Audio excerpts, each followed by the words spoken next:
Karibu sana ndugu Fred, and thank you for coming. Thank you so much. Thank you.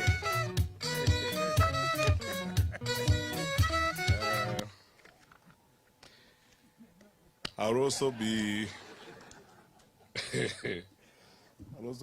I'll be very brief. I'll speak for less time than my predecessors because they've said all the wonderful things I was going to say. My elder brother and my friend, Your Excellency, Vice President Kalonzo Musyoka, my other elder brother and friend, Honorable Justin Muturi, Honorable Dr. Muhisa Kitui, another one of my elder brothers. That's a bit of being younger than them. I'm looking at all of them.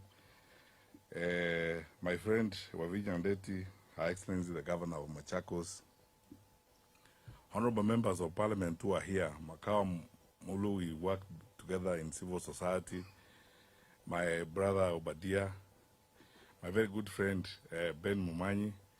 I actually forgot to withdraw the request from Honorable Kalonzo Musyoka that this morning we prayed together and forgot about everything. And that ile kitu yangu ulikula nikusamee, nasema tatafuta ingine. Sitwa. And all of you wonderful people. First of all, thank you so much, Your Excellency, for inviting us. The reason I readily accepted when you asked me whether I would come for this lunch is because I'm determined, and I'm going to say it here, I'm determined, like all reasonable people, to start speaking against the nonsense that goes on around this country. Because you see, the Honorable Kalonzo Musyoka and I have been the targets of choice for this administration for propaganda, malice, and cyberspace nonsense. You know, what they do is, and I keep saying all the time, I actually wish they spent as much time on the right things, or even the money they are spending, paying bloggers and all that to, you know, politic and lie about us and create things about us. Why don't they give that money to schools so that we can actually continue free primary education? So that every day, my brother Omingo Magara, who's here, and I, we just keep asking ourselves the question, how bad can it be? But look, let me pause there and say this. Listening to Honorable Justin Muturi speak, and by the way, this is, for me, this is my best possible audience I would talk to. This is my ultimate comfort zone. This is where I belong. You know, I've seen some of you, my colleagues, you are here from the university. You know, we taught together at the University of Nairobi. I think I probably am still a member of the senior common room at the University of Nairobi. And, you know, and you wonderful students, you know, the source of our inspiration and satisfaction all the time. And therefore, this is the place where I would speak to you candidly, straightforwardly, without drama and innuendo, and tell you things as they are, because here, logic and reason rules. Because, and so I start by saying this. 3 points I'll make. Listening to what Honorable Justin Muturi says this afternoon, I keep asking myself this question I have wondered all along. After the elections in 2022, what is wrong with us as a people? Because I remember I went to a conference of bishops in Westlands when I was Cabinet Secretary for Interior, and a bishop challenged me about money and said, you know, these wonderful people in one party are going around promising everybody billions, Mama Mboga billions. Where have you taken the money? And I told them then, as all of you have proved today, that that is a lie. These people are lying to you. There's nothing they're telling you that is truthful. They're telling you things they think you would like to hear and vote for them. And I can almost swear to you, they will not fulfill any of those things they're telling you. They're just lying to you. These guys are just liars. That's how I coined the outbreak of lies after the COVID-19 outbreak. The campaign was characterized by an outbreak of lies, you know, people running around the country lying. And you can see yourselves that we have started season 2. They have started season 2 of those lies. You know, we're flying around the country, they're telling people about empowerment. I mean, what do 64 shillings do to anybody? Or 100 shillings? Now they are bamboozling villagers, you know, with helicopters and so on. You more than anyone else, as educated people who have engaged in research, who analyze information, please, wonderful people, there are people who lost their lives fighting for the independence of this country. What we are being asked to do is nothing compared to what some of our forefathers have done.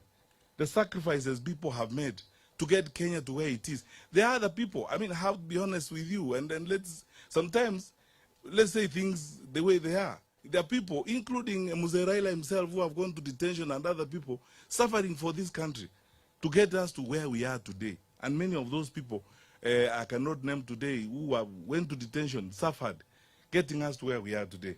What we are being asked today is to make the right decision for Kenya.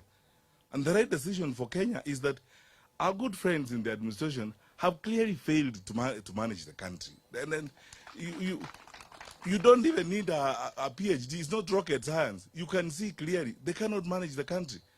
And in place of, because governments, if you are an incumbent government, you run on your record. Because what they should be trumpeting now is their record, saying, you know, please, we need more time so that we can complete this.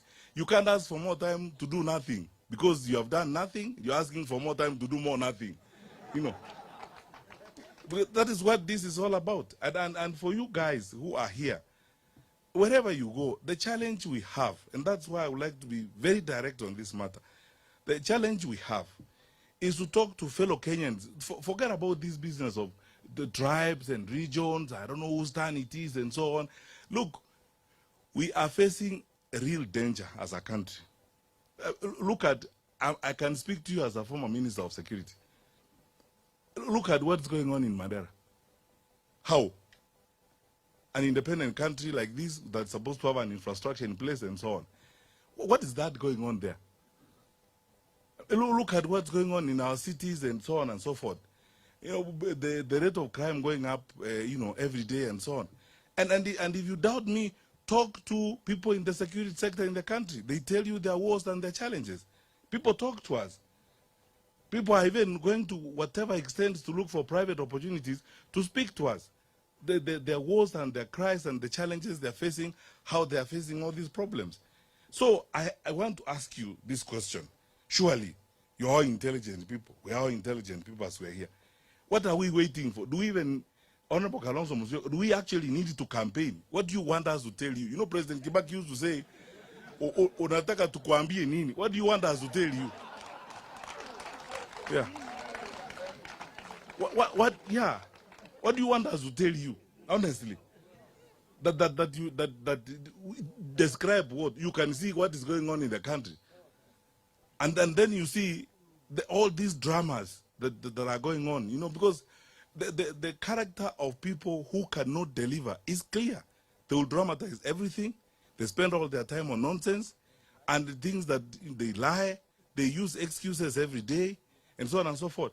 I was in the US when I saw a letter.